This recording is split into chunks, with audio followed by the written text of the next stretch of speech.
Mouftar, vite, réveille-toi! Que se passe-t-il, Inbiar? Qu'est-ce qu'il y a? Une caravane commerciale est venue à la cité. Ils ont des robes en soie magnifiques. Je n'en ai jamais vu de pareil. Et je dois les arrêter à cause de ça? Tu ne voudrais pas oublier ton travail de policier un instant? Accompagne-moi pour en acheter. Tu imagines que je peux aller au marché faire des emplettes et laisser mon travail de cette manière-là? Le policier Inbiar ne peut pas laisser son travail pour aller au marché. Mais je veux acheter des nouveaux vêtements. Écoute, prends ça et achète ce dont tu as besoin. Pourquoi est-ce que tu mets ton argent dans ton turban? Les voleurs sont partout et ne laissent personne en paix. Il faut toujours s'en méfier et garder un œil sur ses affaires. Tu imagines, ils ont volé mon sac d'argent 4 fois en une seule semaine. C'est quoi ça? Un dirham seulement?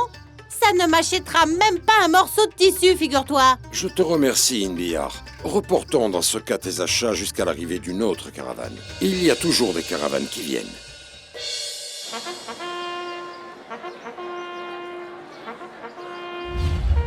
Il ne vous a pas rendu votre argent? Il m'a effectivement donné des bêtes qui couvrent le montant de la dette. Le problème, c'est qu'elles sont toutes mortes.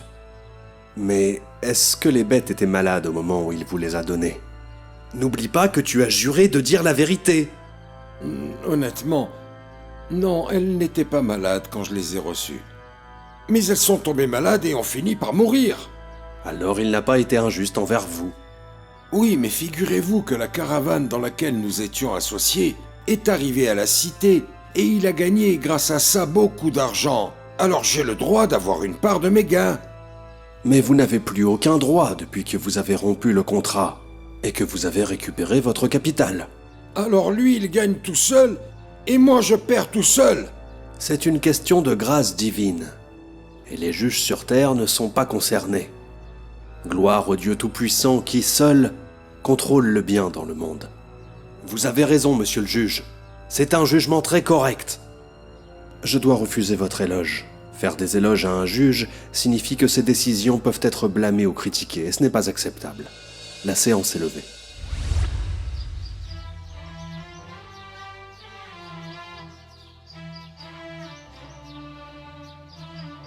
Vous m'avez acheté tout ça, papa?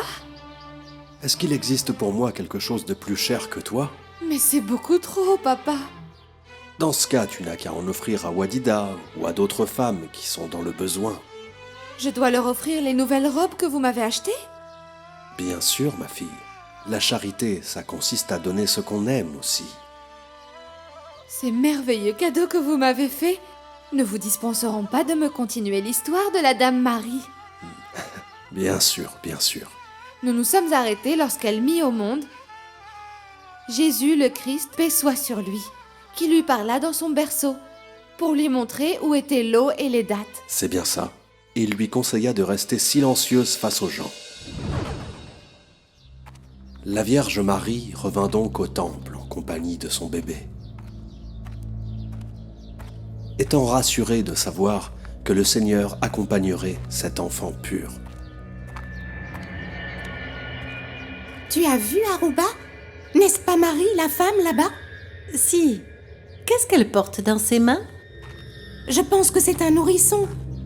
Peut-être que c'est Jean-Baptiste, l'enfant de Zacharie et Élisabeth.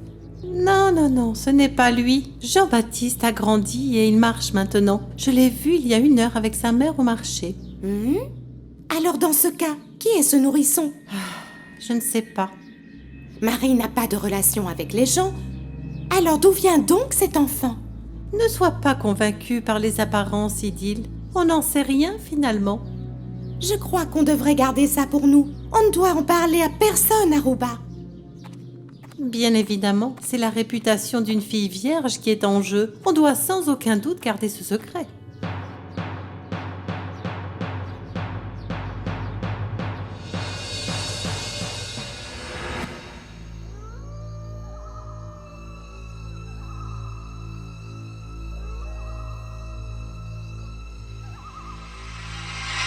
Alors tu ne nies pas que c'est bien ton fils.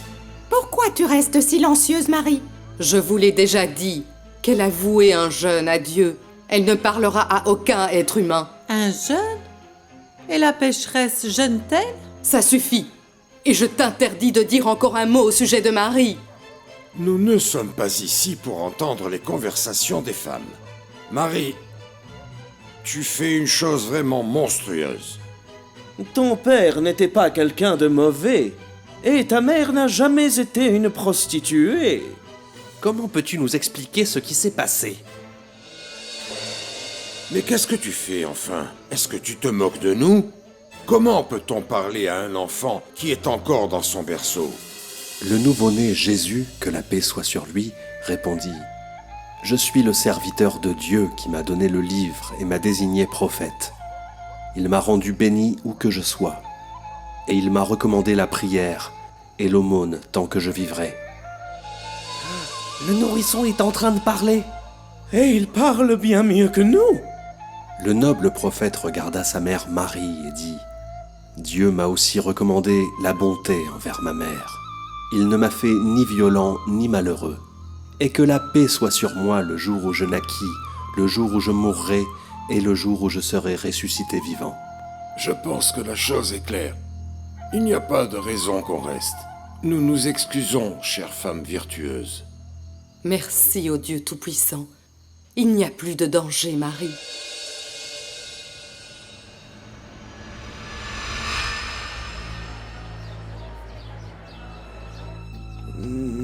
Que devons-nous faire maintenant, grand prêtre? Je ne sais pas.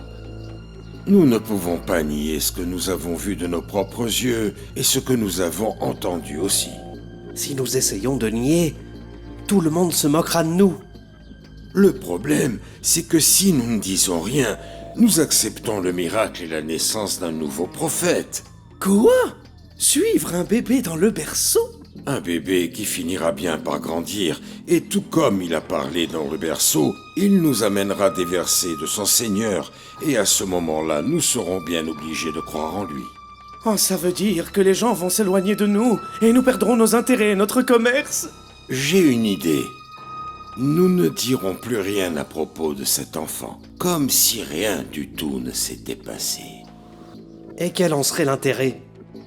Dieu soutiendra son prophète, dans tous les cas. Oui, mais d'ici là, nous pouvons multiplier notre fortune et attirer plus de gens de notre côté. Ah, faisons cela alors. Nous n'avons rien vu, ni entendu quoi que ce soit.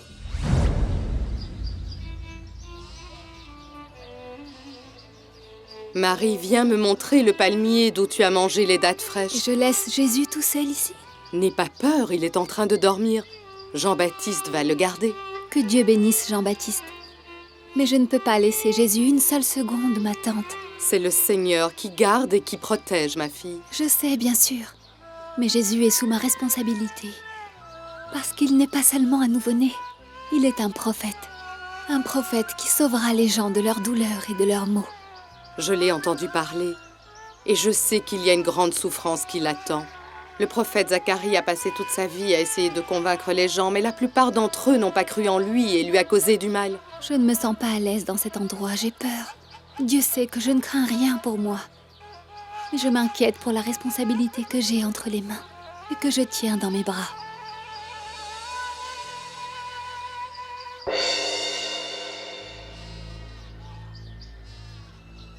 Tu as entendu les nouvelles? Qu'est-ce qui s'est passé, Idylle? Eh bien, le roi Hérode a donné l'ordre de tuer tous les bébés qui sont nés récemment. Quel comportement sauvage! Même les enfants n'échappent pas à leur mal. Je pense qu'il cherche un enfant en particulier. Et qui est cet enfant qui mettrait toute l'armée romaine en danger? Un enfant qui serait prophète, par exemple, et qui serait plus tard fidèle aux gens et les aiderait. Ah, tu parles sans doute du fils de Marie qu'on a entendu parler dans son berceau. Et y a-t-il un autre que lui? Est-ce qu'on dit aux soldats où il se trouve pour obtenir d'eux une récompense? Mais de cette façon, on se prive de l'opportunité de nous débarrasser de l'oppression et de la servitude. Qu'on empoche la récompense d'abord, et on verra bien ce qui se passera plus tard. Très bien alors. Mais dans ce cas, nous devons bien négocier avec eux.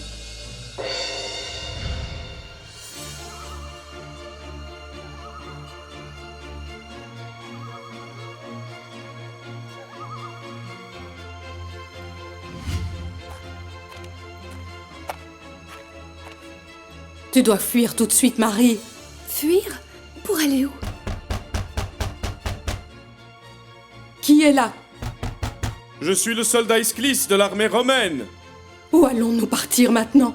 Nous ne pouvons pas échapper à notre destin. Garde bien, Jésus m'attend.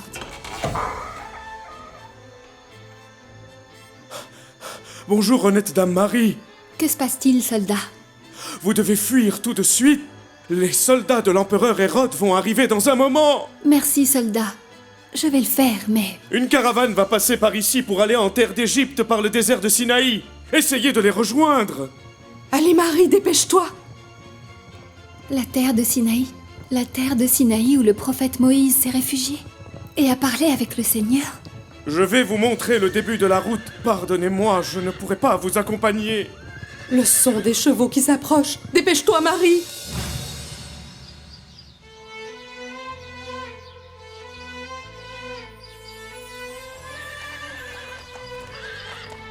Les montagnes de Sinaï apparaissent au fond. Je dois repartir maintenant. Merci, noble soldat. Vous avez ici de l'eau et de la nourriture. Que Dieu vous protège. Puis-je vous poser une question? Très certainement, madame. Pourquoi avez-vous pris des risques pour m'aider? Vous portez dans vos bras un prophète qui sauvera les gens de l'injustice et de la mécréance. Je ne suis pas en train de vous aider à fuir, madame. Je m'aide moi-même à être sauvé de la servitude. Le monde t'attend, mon chéri.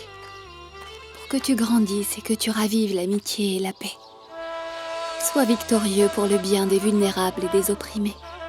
Enseigne-leur la compassion et le pardon. Je vois la lumière qui se lève sur le mont Sinaï. Je vois la lumière.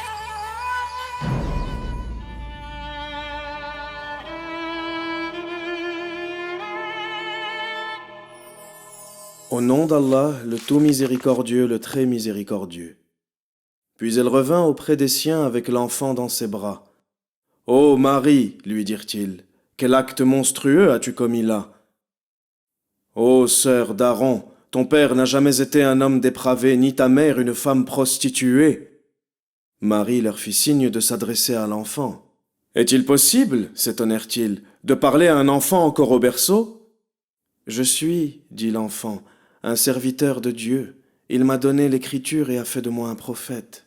Il a fait de moi un être béni où que je sois. Il m'a ordonné de pratiquer la salate et la zakat ma vie durant, ainsi que d'être bon envers ma mère. Et il n'a point fait de moi un être violent ni méchant. Que la paix soit sur moi le jour où je naquis, le jour où je mourrai, et le jour où je serai ressuscité. Allah le majestueux a dit vrai.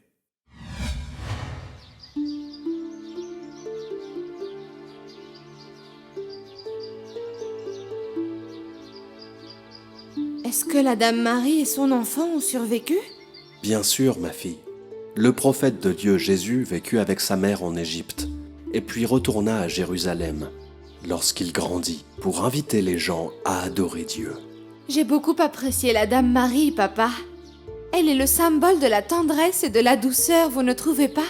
Bien sûr, et elle est aussi le symbole de la patience, de l'endurance et de la foi absolue en la volonté de Dieu. Et demain, une nouvelle histoire? Je te prépare une surprise pour demain, et elle te rendra heureuse si Dieu le veut.